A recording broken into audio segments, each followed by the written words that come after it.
नमस्कार, म कृष्ण दाहाल।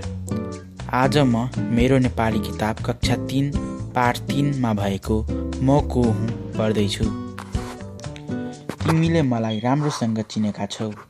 बिहानदेखि रातिसम्म तिमीलाई म चाहिन्छु। हातमुख धुन, खाना पकाउन र सामान सफा गर्न मेरो आवश्यकता पर्छ। बोट बिरुवाका लागि पनि तिमीलाई मेरै आवश्यकता पर्छ।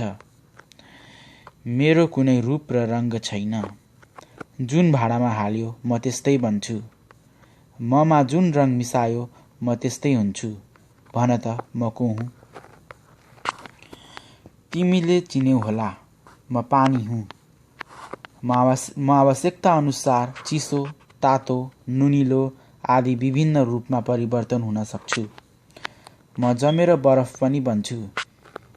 हिमालमा म चिसो हुन्छु। हिमाल, पहाड र तराई हुँदै समुद्रमा पुग्दा मेरो चिसोपन घट्दै जान्छ। समुद्रबाट मेरो जन्म हुन्छ।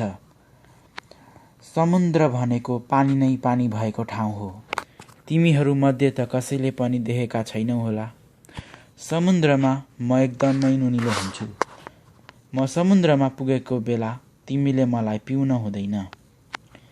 तिमीलाई थाहा होला, घाम तातो हुन्छ। घामले गर्दा समुद्रमा म पनि तात्छु। तातेपछि म हलुको हुन्छु र बाफ भएर उड्छु।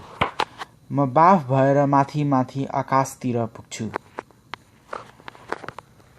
बाफ बनेर माथि पुगेपछि म चिसो हुन्छु अनि एउटै ढिको जस्तो बन्छु। त्यति बेला मलाई सबैले बादल भन्छन्। बादल भनेपछि म कहिले एक्लो हिँड्दिन। म आफू जस्तै अरू बादललाई पनि साथ लिन्छु। म आकाशमा चारैतिर घुम्छु अनि झन्झन माथि जान्छु। माथि माथि गएपछि झन्झन चिसो हुँदै जान्छु। चिसो हुँदै गएपछि म गह्रौँ हुन्छु। गह्रौँ भएर आकाशमा डुल्दा डुल्दै म थाकिसक्छु। त्यसपछि म चिसो हुन्छु र वर्षाको रूप लिएर पृथ्वीमा बर्सन्छु। त्यति बेला तिमी पानी पर्यो भन्दै छाता ओढ्छौ। मैले वर्षाको रूप लिएपछि पृथ्वी सुक्खा हुन पाउँदैन। नदीनाला, इनार, पोखरी सबैमा म भरिन्छु। म तिम्रो घरबाट पनि आउँछु। नदी बनेर म समुद्रमै मिल्न पुग्छु। म समुद्रमा पनि बर्सन्छु। समुद्रबाटै म निस्कन्छु र फेरि समुद्रमै मिलेपछि मेरो लामो यात्रा सकिन्छ। म फेरि यही यात्रा दोहोऱ्याउँछु।